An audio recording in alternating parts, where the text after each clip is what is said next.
السلام عليكم. فيديو جديد. ماتش ريال وارسنال. مش عارف اقول ايه. ماتش حلو اوي اوي اوي اوي، حلو اوي. ارسنال والضربات الثابته والركلات الثابته ممتع، و ديكلان رايس في روقان، وارسنال في الجمدان، وانشيلوتي في الضياع، وريال في الضياع.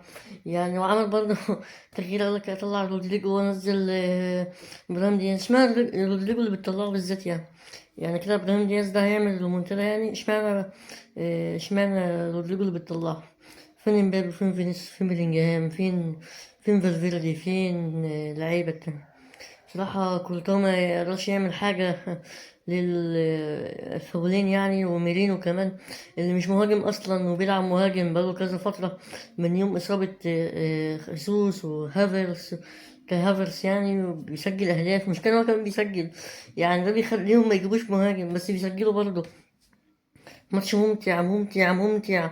الشوط الأول كان يعني هجمات بين الاتنين ريال وأرسنال. الماتش كمان على ملعب أرسنال النهاردة. الماتش ممتع قوي. الشوط التاني من طرف واحد الحقيقة، الماتش من طرف أرسنال بس. الفاولين جون في الدقيقة، يعني جونين في الدقيقة 70 والدقيقة 75، وجون قبل كده برضه في الدقيقة حاجة وستين.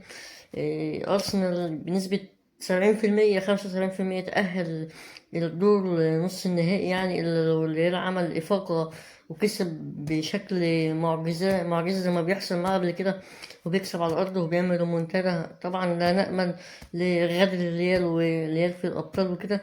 بس بصراحة الماتش ممتع قوي، والريال ضايع النهاردة.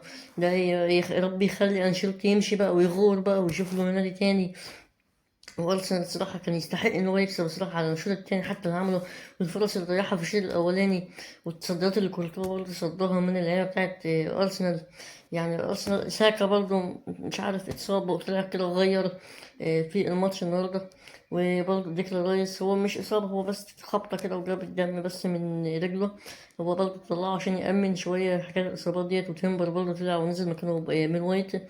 إيه، بصراحة الريال لسه محتاج شغل في الماتش الجاي عشان يتأهل كمان يعني. مفيش حتى فاصل ماتش في الدوري. لأ، الماتش الجاي أرسنال على طول برضه، بس هناك على ملعب السنتياجو بالنابيو بقى. أرسنال الصراحة كل التحية إن هي ما جابتش جون ورجعت تأمن وخافت زي مثلا أتلتيكو مدريد لما جاب الجون ورجعت تأمن تدافع بره عشان يلعبوا ضربات جزاء وخسروا برضه في دوري الأبطال. لا بصراحة داست وسجلت بدل الهدف 2 و3، وكان ممكن يزيد كمان 4 بس يعني كسبوا 3-0 بس. كورتوا برضه كان شال 3 كور ولا حاجة في الشوط الأولاني، وده غير برضه شوية برضه كورتين كده ولا حاجة في الشوط التاني. أرسنال جامد جامد جامد والله. بقالي زمان ما شفتش أرسنال كده في دوري الأبطال. من الموسم اللي فات برضه هم كويسين في دوري الأبطال، خرجوا على بايرن ميونخ، ما كانوش يستحقوا إن هم يخرجوا الصراحة من البطولة خالص يعني. تعادلوا 2-2 على أرضهم، وكان ليهم ضربة جزاء في بايرن ميونخ على أرضهم يعني ضد بايرن ميونخ ما اتحسبتش. بس النهارده مفيش ظلم تحكيمي لأي من الفرقتين يعني الصراحة. وكامافينجا كمان اتطرد، هو كان واخد إنذار والحكم سفر فاول عليه في آخر الوقت الإضافي تقريبا، الوقت بدل ضايع يعني. الحكم اداله إنذار تاني عشان شاط الكورة بعد ما هو صفر واتطرد، كده هيغيب عن الماتش الجاي. أرسنال النهارده ادى درس، والمدرب بتاع الكرات الثابتة ادى درس لأنشيلوتي والجهاز الفني كله. ادالهم درس ازاي يحضروا ماتش دوري الأبطال، وادالهم درس ازاي يستفادوا حقيقي يعني من الماتش الحقيقة. وهم يخرجوا بأقل خسائر وبأكتر من المكاسب كمان.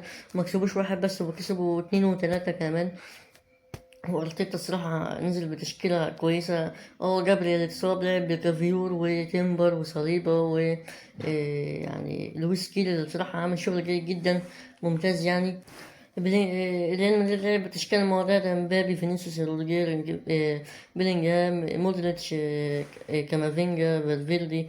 لعب بألابا باك شمال، ده كان شيء مش كويس أوي النهاردة برضه. شيء مش كويس برضه لأن ساكا كان عامل جبهة على ألابا بصراحة، واخد الجبهة دي لنفسه وعمل عنها هجمات كتير قوي، بس مستغلوش برضه في الشوط الأولاني الهجمات ديت. بس ده اللي كان عندي أقوله النهاردة في الماتش. سلام، نتقابل بكرة في ماتش فيديو بتاع ماتش الأهلي إن شاء الله. اعمل لك وشير وسبسكرايب وكلمتين حلوين منك كده في الكومنتات، نسمع رأيك برضه. سلام.